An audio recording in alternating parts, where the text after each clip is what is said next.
What's up, gamers, and welcome to a new episode of From One Gamer to Another. I got plenty of goodies here, and I'm actually pretty proud of myself because everything except for one item did not come from a game trade. That's pretty new for me. The one thing I did get from a game trade I think I'll start with. I got the hardback edition of Hyrule Warriors on the Wii U. It's brand new, sealed, still got the plastic cover on it. It's usually $35 at GameStop, but I just happened to go in and see what they had. And they had it for $14.99, and I was like, I bet Amazon has it for cheaper. So I got on Amazon, checked it out. They don't even have it any in stock at the time. I don't know if they do right now. But anyways, I pick it up, pay for it, and I even got it for less. Like, I think I got it for pro price, like 10% off, because I think after tax it was only like 13 something. So pretty solid deal for this guide. Went to Goodwill here in town, and I got a Pokemon Pokédex guide for Pokemon Pearl and Diamond. Pretty beat up condition, doesn't even have the poster in it, but it was only 50 cents and I wasn't going to pass it up. At the same Goodwill I got a Nintendo GameCube controller, Mad Catz Microcon. Pretty good condition. It was $3, however there's something weird about the controller because when I plug it into the GameCube, if I take the cord and I just move it up a little bit, it'll turn my GameCube off. So there's definitely something weird with this controller. I don't really know what the hell's going on with it, but $3, I'll hold on to it, see if it keeps doing it. I got 3 guides from Half Price Books. One is The Legend of Zelda Wind Waker for the GameCube. I have the other version, and this is the one I needed. Still has, not sealed in there, it has the chart map, and that was $7.50. Metroid Other M, it was on clearance for $2. I know that I hear a lot of bad things about this game, like it was a horrible game, but Metroid is Metroid, and I wanted this guide. The third guide I got from Half Price Books was Final Fantasy IX for $7. As many of you may know, because of this little detail right here, this guide is largely useless, because it gives you most of the information that you want, but anything in detail you'd have to go online to playonline.com, put in the little codes that it has in here, and that'll give you further strategies and whatnot. And it was just, this is simply a collector's item. It's not really useful. Well, I guess all strategy guides kind of are collector's items now, with the internet being so readily available to give you every piece of information you need. But the neat thing about it is it does have the sealed poster in there, and it's going to stay right there. Next up is some good old pawn shop buys. I've been going to the pawn shops around here at least once a week, which is always a good idea, and I've actually been pretty lucky with the stuff I found. Got Blue Dragon on the 360 for $7.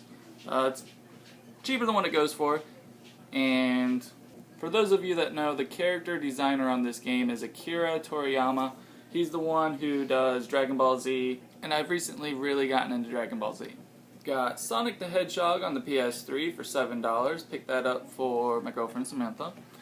Another copy of Kingdom Hearts on the PS2 for $2 at the same pod shop that I got the other one from.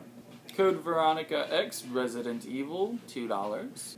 Star Ocean Till the End of Time in the box, black label with both discs and the manual. All these games come with their manuals. $2 as well. Something I'm not sure I've ever seen before in person, Legaia 2 Dual Saga for $2 as well. Radiata Stories for the PlayStation 2 for $2 as well. Unlimited Saga, $2 as well. The pawn shop I go to get these, he doesn't look up the prices on any of his PS2 games, which is a really good thing, because he looks up the prices on every other system. He just takes whatever he gets, throws it over to the side with all the other PS2 games, and I've been getting really lucky with getting some of these good games. Went to Cashland for the first time. I heard it was actually a pawn shop and they actually sell stuff in there. Wouldn't think it by looking at the outside of it, but I went inside this tiny little room and it's just full to the brim with all kinds of goodies for decent prices. The first time I went there, I got 3 Game Boy Advance games: Spyro, A New Beginning, Spyro Season of Ice, and Spyro 2 Season of Flame. All those were $4 a piece, so 12 something after tax. Went back there the next day and also decided to pick up Pac-Man World for $2 and Dr. Mario for $2. Pretty solid deals, I think. This last little lot of stuff I got to show you, I actually got in a trade from a friend at work. Got the box and manual to Rayman 2 on the Nintendo 64. All of these boxes, except for one, are pretty beat up. And The Legend of Zelda, Player's Choice, not Collector's Edition, really beat up box. We also threw in the manual, but that was missing the front page. And, yeah. Some racing game, don't care. F-Zero-X with the manual, again beat up box. I also got the manual to Mario Party 3, so that's pretty cool. The first box that I got that I really wanted was the Donkey Kong 64 box. It's box only, no manual. Not horrible condition, better than some of these, but not the best condition either. Then another one I was really excited to get, Paper Mario with the manual. One of my favorite games on the Nintendo 64. Lots of fond memories of it. And once again, box isn't in great shape, but it could be worse. Best condition box, also one of my other major favorite games on the 64. Lots of nostalgic memories with it as well.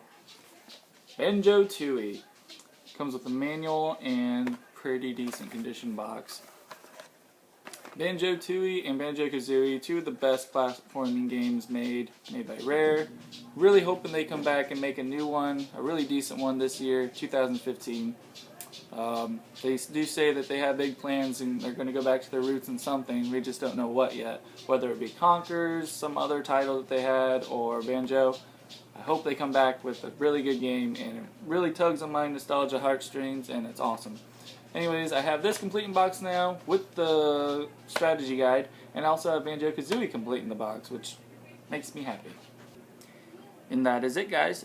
Thank you for watching. As always, that's all the goodies I got to show you, and from one gamer to another, go out and get those games. See you soon.